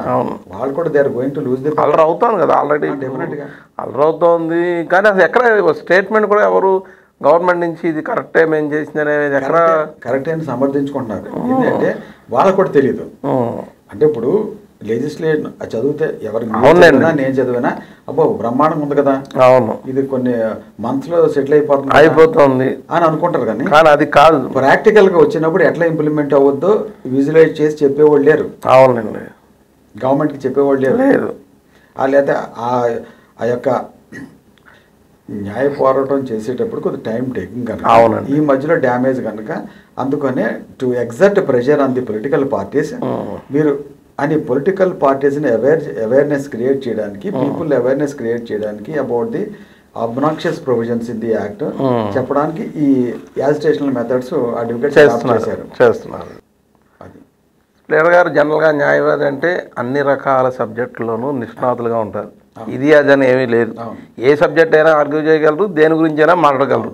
నాకు ఇదే తెలుసు అనడానికి ఒక డాక్టర్ అయితే డాక్టర్ గురించే తెలుసు, ఒక పంతులు గారు అయితే ఆయన ఏదో పూజలు చేసుకోవడానికే తెలుస్తుంది, ఇంకెవరో వృత్తిలో ఉంటే వాళ్ళకి వచ్చే తెలుస్తుంది. కానీ అడ్వకేట్కి అన్ని రకాల సబ్జెక్టుల మీద గ్రిప్ ఉంటుంది. మొత్తం రకరకాల సబ్జెక్ట్, ఏ సబ్జెక్ట్ మీద ఆర్గ్యూ చేయగలరు, దాన్ని సమర్థించగలరు, వ్యతిరేకించగలరు, తిమ్మిని బమ్మించేయగలరు, బమ్మిని తిమ్మించేయగలరు అనేటువంటి ఒక సిద్ధాంతం ఉన్నటువంటి న్యాయ వ్యవస్థలో అడ్వకేట్స్కి అంత ప్రయారిటీ ఉంది, దేన్నైనా చేస్తారు. అలాంటి పరిస్థితుల్లో ఒక సీనియర్ అడ్వకేట్గా ఇప్పుడున్నటువంటి రాజకీయాల్లో ఏ రకంగా ఈ మన రాష్ట్రంలో దేశంలో రాజకీయాలు మనం మాట్లాడుకున్నట్టయితే ఈ రాజకీయాలు ఎలా ఉన్నాయి ఇవాళ? ఈ పార్టీలు ఏ రకంగా ప్రజల్ని మంచి చేస్తున్నాయా చెడ్డ చేస్తున్నాయా? కాసేపు పార్టీలను పక్కన పెట్టండి, ఏ పార్టీ ఏ రాజకీయ పార్టీలు ఎవరు పెట్టుకుంటారు, పార్టీలను పెట్టండి. అది ఈ రాజకీయాలు ఏమన్నా దిగజారుతనంగా ఉన్నాయా? ఎలా ఉన్నాయి ఒకప్పుడు రాజకీయాలకి ఇప్పుడు రాజకీయాలకి తేడా? ఇప్పుడు రాజకీయాలకి అసలు వాల్యూస్ లేవు, మారల్స్ లేవు. ఇప్పుడంతా డెఫినేషన్ ఆఫ్ పాలిటిక్స్ అనేది మారిపోయింది. ఇక్కడ అంతా కమర్షియల్. మనం ఎలా how to grab the power, how to grab the money, ఇదే మింటింగ్ మనీ. ఇది ఒక సోర్స్. ఇదివరకు అంటే ఏదో సొసైటీకి, సమాజానికి, దేశానికి సేవ చేయాలని. ఇప్పుడు సేవ చేయడం ఏం లేదు, ఎన్రిచింగ్. లేకపోతే ఓటుకి ఇంత అమౌంట్ పెట్టి కొంటున్నాడంటే, ఇంత కరప్షన్ చేస్తున్నారంటే, పాలిటిక్స్లో ఇన్ని ల్యాక్స్ ఖర్చు పెడుతున్నారంటే, అది ఇన్ని క్రోర్స్ ఆఫ్ రూపీస్ ఖర్చు పెడుతున్నారంటే ఎందుకు ఖర్చు పెడతారు? నీకు రిటర్న్స్ ఆశించే కదా. అంతే. నువ్వు ఓటుకి ఇంత డబ్బు ఇస్తున్నావు అంటే ఎందుకు కొనుక్కుంటున్నావు? నువ్వు మామూలుగా బిల్లుకి బిచ్చం పెట్టావు, ఇక్కడికి వచ్చేటప్పుడు 500, 1000 రూపాయలు పెట్టి కొనుక్కుంటున్నావు. ఎందుకు కొనుక్కుంటున్నావు? ఇన్ని క్రోర్స్ ఎందుకు ఖర్చు పెడతావు? ఎమ్మెల్యేకి, ఎంపీకి మళ్ళీ ఎక్కడో దాన్ని రిటర్న్స్ ఉన్నాయి కనుక. అంతే. నువ్వు మళ్ళీ కరప్షన్, రాజకీయ వ్యాపారం. మామూలు వ్యాపారం అంటే రాత్రి వాళ్ళు కష్టపడతాయి కానీ రాదు. ఇక అక్కడ లేదు, ఓవర్ నైట్ లో క్రోర్స్ వచ్చి పడతాయి ఈ లాభం. ఇప్పుడు ఏమవుతుంది? ఇప్పుడు బాగానే ఉంది, అది అవేర్నెస్ పెరిగిపోయింది అందరికి. అవేర్నెస్ పెరిగిపోవడం వల్ల ఏమవుతుంది? సంపాదించుకుంటున్నారు, నెక్స్ట్ వచ్చే గవర్నమెంట్ వీడి మీద కేసులు పెడుతున్నారు, జైలుకి వెళ్తున్నారు. ఇక రొటీన్ అవుతుంది. రేపు పొద్దున్న వీళ్ళు రావటం, సంపాదించుకోవడం, వాళ్ళు కేసు పెడతాం, వీళ్ళు జైలుకి వెళ్తాం, బయటకు రావడం. అది పరిస్థితి. అనఫిషియల్గా కొనుక్కుంటున్నారు. సరే మేము కొనుక్కోలేదంటారు, అందరికీ తెలుసు అది కొనుక్కుంటున్నారు అనే విషయం మొత్తం సమాజం అందరికీ తెలుసు. కానీ ఎవడో ఒప్పుకోడు మేము కొనుక్కోవట్లేదు అంటారు. కానీ దీన్ని అఫీషియల్ చేస్తూ ఒక రకంగా ప్రస్తుత గవర్నమెంట్ సంక్షేమ పథకాల పేరుతోటి ఇచ్చేటువంటిదంతా కరెక్ట్గా ఉందంటారా? అది అబ్సల్యూట్లీ రాంగ్. సంక్షేమ పథకాలు కొంతవరకు అయితే ఇవ్వాలి, అంతేగాని 40 years వాడు కూడా ఎవరేమన్నారు 40 years మనకి ఎంత అవసరం ఏముంది? ఏంటి అవసరం? వాళ్ళే అడగట్లే. ఇట్లాగా పోటీ పడి పంచి పెడతారు. అయితే దానికి రెవెన్యూ లేదు, రెవెన్యూ జనరేషన్ అవ్వాలి కదా. లేకపోవడం, అప్పులు చేయడం, లేకపోతే ఉన్న ప్రాపర్టీని తాకట్టు పెట్టుకోవడం, ఇది పరిస్థితి. అంతే. పవర్ కావాలి, అంతే. పవర్ నీ ఇచ్చి ఏదో రకంగా ఇచ్చేయాలి, అంతే. ఈ సంక్షేమ పథకాల వల్ల ఏమీ ఉపయోగం లేదు. సంక్షేమ పథకాలు ఉండాలి ఏదో డెఫినెట్గా, కొంతవరకు ఉండాలి. కొంతవరకు ఉండాలి, అది కూడా జుడిషియస్గా ఉండాలి, అందరికి కాదు కదా. అదే ఎక్కడో సంబంధం లేని వాళ్ళకి ఏదైనా ఇచ్చామని చేసామని అసలు అదేం లేదు కదా. 45 ఏళ్ళు దాడితే నువ్వు మంచిగా ఉన్నా కాలున్నా చెయ్యి ఉన్నా సరే నీకు ఇచ్చేస్తారు. నువ్వు అడిగిన అడగపోయి నీకు ఇచ్చేస్తారు. ఇప్పుడు అది పనిచేస్తుందంటారు ఆ సినారే ఇప్పుడు గవర్నమెంట్కి రేపు ఓటింగ్లో అవి పనిచేయవు నా ఉద్దేశ ప్రకారం. ఎందుకంటే ప్రజలు ఏ అభిప్రాయంతో ఉన్నారంటే, ఒకటి ఏంటంటే మీరు ఇస్తున్నారు, పీబీసీ ఇస్తున్నారు, ఇచ్చినట్టు ఇచ్చి ఇంకో వేరే దాంట్లో రేట్లు పెంచేసి లాగేస్తున్నారు, ఒపీనియన్ అయితే వచ్చేస్తుంది. నీ యొక్క వెస్టెడ్ ఇంట్రెస్ట్ గురించి ఇస్తున్నావు, నన్ను కరప్ట్ చేయాలని. సో నీలో ఫెయిర్నెస్ కనపడదులే. అడ్వకేట్స్కి కూడా జూనియర్ అడ్వకేట్కి 10,000 మరి అది ఎంత 15,000 ఏదో ఇస్తామని చెప్పి కొంతమందికి ఏదో వేస్తున్నారు. అది ఏంటి అది కూడా ఎంత మటుకు కరెక్ట్? అది చదువుకున్నారు, ఆయన లా పాస్ అయ్యారు. అంటే జూనియర్స్కి ఎంకరేజ్ చేయడం అనేది అది తప్పులేదు. అంటే ప్రొఫెషన్లో స్టాండ్ అవ్వాలంటే ఎంతో కొంత ఒక ఫైనాన్షియల్ ఎయిడ్ ఉంటే so that they will stand. అంటే అందరూ స్టాండ్ అవ్వలేరు కనుక అది ఇస్తున్నారు కనుక అది అంటే అందరికి ఎవరు అదేనండి ఏదో ఒక డిజైనింగ్కి ఏదో స్కేల్ పెట్టుకొని ఇస్తున్నారు, అది కొంచెం పర్వాలేదు. ఇలా పెద్దానికి ఇలా ఇచ్చుకోవడం మొదలు పెడితే ఇంకా అంటే అదే అన్న, అంటే డిజర్వింగ్కి ఇవ్వాలి. ఇప్పుడు అందరూ జూనియర్స్కి 5 years లేకపోతే 2 years జూనియర్స్కి లేకపోతే అందరికీ ఒకే స్కేల్లో పెట్టకూడదు. అవును, దానికి కూడా అది ఫైనాన్షియల్గా బ్యాక్వర్డ్ ఉన్న వాళ్ళకి అని పెట్టుకొని ఆ లిమిటెడ్గా ఇవ్వాలి తప్ప అందరికీ యూనిఫామ్ ఇవ్వకూడదు. అది రాంగే. అంతే అంతేనండి. ఏదైనా ఆ ఎథిక్స్ అవన్నీ మీరు ఫాలో అవుతున్నారు కాబట్టి మీ వరకు మీకు ప్రశాంతంగా మీ మనసుకు అనుకూలంగా మీరు ప్రాక్టీస్ చేస్తున్నారు. ఇప్పుడు లాస్ట్ టైం చంద్రబాబు నాయుడు మీద ఏదో 371 అదేదో పెట్టారు, కేసు పెట్టారు, అది తప్పు అని టెక్నికల్గా పోరాడి చివరికి దాంట్లో కూడా ఆయన దాని మీద ఏం జరగకుండానే వేరే కారణాలతోటి కంటి ఆపరేషన్ చేయించుకోవాలను ఇంకేదో చేయించుకోవాలని చెప్పి బయటకు వచ్చారు కదా. ఏంటి ఆ 371 ఆర్టికల్లో గవర్నర్ పర్మిషన్ లేకుండా 17 అంటే దాంట్లో యాక్ట్లో క్లియర్గా ఉంది. ఆ క్లియర్ ఏంటంటే ప్రయర్ అప్రూవల్ ఆఫ్ ఎంప్లాయర్, ఇప్పుడు ఇక్కడ గవర్నర్ అన్నమాట. గవర్నర్ ప్రయర్ అప్రూవల్ కావాలి. ఆ ప్రయర్ అప్రూవల్ లేకుండా వీళ్ళు హడావుడిగా చేశారు. అది అంటే వాళ్ళు మిస్ అయ్యారు. సెక్షన్ ఉంది, దాన్ని అప్రూవల్ తీసుకోవాలన్నా అది మిస్ అయ్యారు, యాక్సిడెంట్గా మిస్ అయ్యారో మనకు తెలియదు. తర్వాత for the first time rise చేసినప్పుడు చంద్రబాబు నాయుడు గారి కౌన్సిల్స్ అప్పుడు రియలైజ్ అయ్యి మళ్ళీ చూసుకున్నారు. సో అది ఎప్పుడైనా అది టెక్నికల్ హర్డిల్ అనమాట. సో అదే గ్రౌండ్ మీద ప్రాసిక్యూషన్ రేపు క్వాష్ అయిపోతుంది. అది లేకపోయినా దీని తర్వాత మళ్ళీ శాంక్షన్ ఒకటి ఉంది అదే యాక్ట్ కింద. ఆ శాంక్షన్ గవర్నమెంట్ శాంక్షన్ తీసుకోవాలి. గవర్నమెంట్ శాంక్షన్ తీసుకోవాలంటే ఇప్పుడు ఉన్నది సుప్రీంకోర్టు జస్టిస్ చేసి రిటైర్డ్ అయిపోయిన ఆయన గవర్నర్ అనమాట. ఓకే. సో ఆయన చూస్తారు వాట్ ఈస్ ద మెటీరియల్, అప్పుడైనా అది శాంక్షన్ ఇవ్వరు. సో ఇదేంటంటే పొలిటికల్లీ మోటివేటెడ్. అక్కడ ఈయన మీద ఇంక్రిమినేటింగ్ మెటీరియల్ అయితే నేనైతే గమనించలేదు. వీళ్ళు ఎవిడెన్స్ ఏదైతే గ్యాదర్ చేసామనుకున్నారో అది ఇంక్రిమినేటింగ్ మెటీరియల్ అయితే చంద్రబాబు నాయుడు మీద లేదు. అలాగని స్కామ్ జరగలేదని కదా, స్కామ్ 1000% జరిగింది. ఈయన పాత్ర ఎంతవరకు ఉంటుంది లీగల్గా ఎస్టాబ్లిష్ చేయడానికి మ్యాటర్ లేదు అంతే. కానీ టెక్నికల్ మీద ఎంతసేపు పోరాడతారు. సరే ఇప్పుడు అది అబ్జర్వ్ చేయలేదు, ఈసారి అబ్జర్వ్ చేసి మళ్ళీ అరెస్ట్ చేస్తున్నారు అనుకోండి, అప్పుడు పరిస్థితి ఏంటి? మెటీరియల్ లేదు. ఈ పొలిటీషియన్స్ కరప్షన్ చేసే పొలిటీషియన్స్ దొరకకుండా చేస్తారు, ఎక్కడ సైన్ చేయరు. ఇప్పుడు చంద్రబాబు నాయుడు గారి మీద వచ్చిన ఎలిగేషన్ చూద్దాం. అక్కడ లీగల్గా కావాల్సిన ఇంగ్రీడియంట్ ఏంటి? ఆయనకి అమౌంట్ వెళ్ళిందని రావాలి, ఆయన మిస్అప్రాప్రియేట్ చేశాడని రావాలి. ఎక్కడ ఉంది?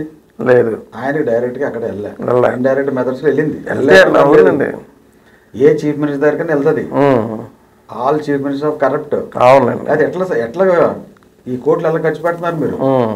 ఎలక్షన్లకి కోట్లు ఎలా ఖర్చు పెడుతున్నారు? ఊరినే ఖర్చు పెడుతున్నారు, ఖర్చు పెడుతున్నారా? మీరు హానెస్ట్గా చేస్తే డబ్బులు ఎందుకు ఖర్చు పెట్టాలా? అన్ని రాజకీయ పార్టీలు అలాగే ఉన్నాయి. అన్ని పార్టీలు అంతే. డబ్బులు ఖర్చు పెట్టకపోతే పని అవ్వదు. అంతే. నువ్వు డబ్బులు ఖర్చు పెట్టి అక్కడ నువ్వు మినిస్టర్ చీఫ్ మినిస్టర్ అయినప్పుడు ఎందుకు కూర్చుంటావు ఊరికనే? నీ డబ్బులు నువ్వు రాబెట్టుకోవాలి కదా. అవును. నువ్వు ఒక 100 రూపీస్ ఖర్చు పెట్టావంటే నీకు 1 lakh సంపాదించుకోవాలి కదా. అవును. అంతే పాలిటిక్స్. ఇప్పుడు నేను బేసిక్గా జగన్ అంటే నాకు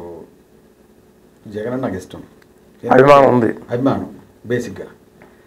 ఎందుకంటే రాజశేఖర రెడ్డి గారి సన్గా. అవును. తర్వాత జగన్ 13 కేసెస్లో ఇన్వాల్వ్ చేసినప్పుడు అప్పుడు కూడా అంతే. ఇంక్రిమినేటింగ్ మెటీరియల్ లేదు లేదు లేదు 17 months జైల్లో ఉన్నాడు. ఇవన్నీ పొలిటికల్లీ మోటివేటెడ్. సో దాంతో మనం సింపతి వచ్చింది జగన్ మీద. ఆ సింపతి వల్ల నేను ఈవెన్ అరెస్ట్ చేసినప్పుడు I addressed letter to prime minister, ఏంటి ఇట్లా జరిగింది. Even I made a complaint against JD Lakshman గారు. ఓకే. ఏంటి ఈయన సాక్షి కరెంట్ అకౌంట్ని ఫ్రీజ్ చేశారు. అంటే కరెంట్ అకౌంట్ని ఎట్లా ఫ్రీజ్ చేస్తారు, దానికి సంబంధం ఏంటి అని చెప్పి నేను ప్రైమ్ మినిస్టర్ గారికి లెటర్ రాస్తే ప్రైమ్ మినిస్టర్ సిబిఐ డైరెక్టర్కి నా లెటర్ని పంపిస్తే సిబిఐ డైరెక్టర్ నాకు 4 pages రిప్లై ఇచ్చాడు. మరి జగన్ గారు మనకు తెలియదు కదా. అవును. అయితే అభిమానం అంతే. అతను బ్రేవ్ పర్సన్ అని ఒక అభిమానం. తర్వాత సోనియా గాంధీకి నోటీస్ ఇచ్చాను. సోనియా గాంధీకి అహ్మద్ పటేల్ వీళ్ళంతా కోటరి, వీళ్ళందరికీ నోటీసులు ఇచ్చాను. నోటీస్ ఇస్తే సోనియా గాంధీ నాకు రిప్లై ఇచ్చింది. అప్పుడు senior council, supreme court senior council ఆయన పెట్టి రిప్లై ఇచ్చారు. ఓకే. తర్వాత ఈయనకి సీఎం ఇవ్వకపోతే సుప్రీంకోర్టులో నేను ఫైల్ చేశాను కదా, బిల్ ఫైల్ చేశాను ఆన్లైన్లో. సో ఇవన్నీ ఎందుకంటే రాజశేఖర రెడ్డి గారు మీద అభిమానం మనకు. అవును.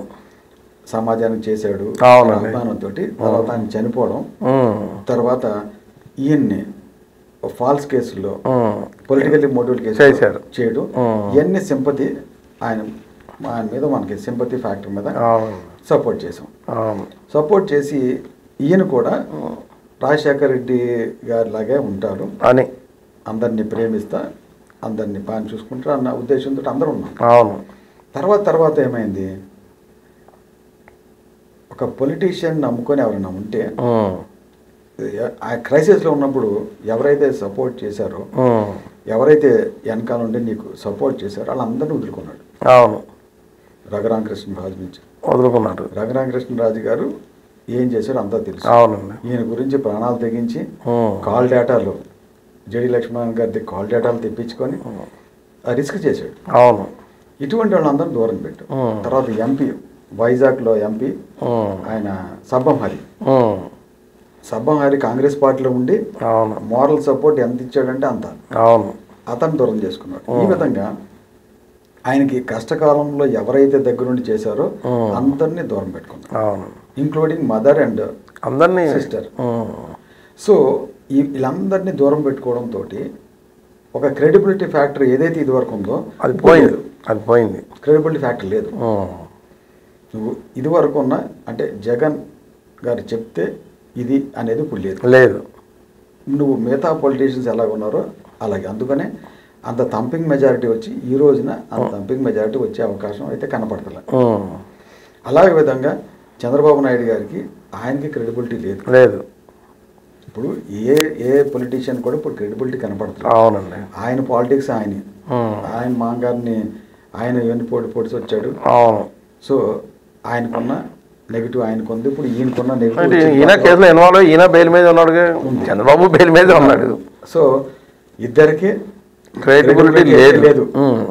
క్రెడిబిలిటీ అయితే లేదు. అయితే ఇక్కడ ఈ ఫీబీస్ ఇచ్చుకుంటా పోయి ఈ డెవలప్మెంట్ నెగ్లెక్ట్ చేయడం అనేది జరిగిందని, ఈ గవర్నమెంట్లో జరిగిందని ప్రజలందరికీ ఒక ఒపీనియన్ వచ్చింది. ఓకే. కనుక ఇదే రూల్ కంటిన్యూ అయితే రేపొద్దున్న what is the fate of Andhra Pradesh? Okay. Capital లేదు, డెవలప్మెంట్ లేదు. సో క్యాపిటల్ లేదు, డెవలప్మెంట్ లేదు. ఇటువంటి పరిస్థితుల్లో ఇదే కంటిన్యూ అయితే రేపొద్దున్న అగమ్య గోచరంగా ఉంటుంది ఆంధ్రప్రదేశ్. ఓకే. కానీ ఎవరికి అంత తేలిక ఏమేం కాదు, అది అంత ప్రజలేమి పిచ్చోళ్ళు ఏం కాదు, ఆలోచించే ఓటేస్తారు. ఈసారి ఆలోచించి ఓటేసేటప్పుడు నెక్కే వచ్చే అవకాశం ఉంది. డెఫినెట్గా ఇద్దరు ఒకే తాళంలో గొడ్లు కాబట్టి ఆ రకంగానే ముందుకు వెళ్తుంది. కాదే ది బెస్ట్ చంద్రబాబు అనుభవం ఆయనకున్న వయసుకి ఆయన విజన్కి ఉపయోగపడే అవకాశం ఉంటుందంట. డెఫినెట్గా ఇప్పుడు బయటకు వెళ్తే ఏ రోడ్డుకి వెళ్ళినా రోడ్లు లేవు. అవునండి, ఇంతంత లోతు ఉన్నాయి. అవును, ప్రతి వాళ్ళకి స్పాండిలైటిస్ అవును. తర్వాత లిక్కర్కి వచ్చేటప్పటికి లిక్కర్లో పాయిజన్ లాంటిది ఏదో కలుపుతారు. అవును, దాంతో ఈవెన్ బీజేపీ చీఫ్ కూడా ఆవిడ కూడా కామెంట్ చేసింది. సో ఇది అంతా ఓపెన్. అవును. సో ఈ విధంగా చేయడం వల్ల నెగిటివ్ చాలా డెవలప్ అయింది. సో చంద్రబాబు నాయుడు సీనియర్ కనుక ఆయన తర్వాత విజనరీ లీడర్ అని ఎస్టాబ్లిష్ చేసుకున్నాడు కదా. అవును. ఈయన ఒక టర్మ్ చేస్తే అగైన్ అవును ఒక మంచి వస్తుంది జరుగుతుందని చూద్దామన్న అది ప్రజల్లో అయితే ఉంది. సీనియర్ అనే ఒక ఇది ఉంది, డెఫినెట్గా ఉంది. మీ దగ్గరకు వచ్చి సలహా అడుగుతానికి ఒప్పుకుంటాం, కానీ ఎక్కడో 2 ఏళ్ళు ప్రాక్టీస్ చేసే ఆయన దగ్గరికి వెళ్ళి సలహా అడగను. కానీ అసలు అలాగా ఒక సీనియారిటీకి ఒక ఉంది. మీరు చెప్పే విధానం వేరుగా ఉంటుంది. అన్ని ఆచితూచి ఆలోచించి చెప్తారు. ఏం చెప్పినాను డబ్బు పక్కన పెట్టండి, అది మీ సందర్భాన్ని బట్టి నడుస్తుంది డబ్బు. కానీ అనుభవం అనేది చాలా ఇంపార్టెంట్ కదా. అనుభవం ఉంది. ఈయనకి అనుభవం లేకుండానే అనవసరంగా చెడగొట్టున్నాడేమో అని ఇచ్చిన అవకాశాన్ని దుర్వినియోగం చేసుకున్నాడు అందరూ అనుకుంటున్నారు. ఇప్పుడు మంచి ఎక్స్పెక్టేషన్తో వచ్చిన లీడర్ నువ్వు. అవును. You are not raised to that occasion. అవును, అది అక్కడ. అవునండి. ఎక్స్పెక్టేషన్ లేకపోతే ఇవన్నీ అడగరు. అవరు అది. సో 2024 ఎలక్షన్లో మంచి జరగాలి, మంచి జరగడానికి మంచి నాయకులు రావాలి. అంతే. అదే మనం అనుకునే అంతా కూడాను. మంచి నాయకులు, అనుభవం ఉన్న వాళ్ళు రావాలి. అంతే. సో ఈ రోజున ప్రముఖ న్యాయవాది డొనాల్డ్ రాజు గారు మన స్టూడియోలో అనేక విషయాలపై చర్చించారు. ఆయన వ్యక్తిగతమైన జీవితంలో న్యాయవాది వృత్తి అనేటువంటి పవర్ఫుల్ వృత్తి ఇంకోటి లేదు. చాలా ఆత్మాభిమానంతో, చాలా చక్కటి ఆనందంతో ఉన్న వృత్తి, మోస్ట్ పవర్ఫుల్ వృత్తి. అందులో నేను చాలా తృప్తి చెందుతున్నాను ఇవాళ వరకు అని చెప్పారు. అలాగే నేటి రాజకీయాల పైన కూడా చక్కటి అభిప్రాయాలు తెలియజేసినటువంటి డొనాల్డ్ రాజు గారికి ధన్యవాదాలు తెలియజేస్తూ చూస్తూ ఉండండి జీకే డిజిటల్ న్యూస్. ఇలాంటి ఎన్నో కార్యక్రమాలు మీ ముందుకు తీసుకొస్తుంది.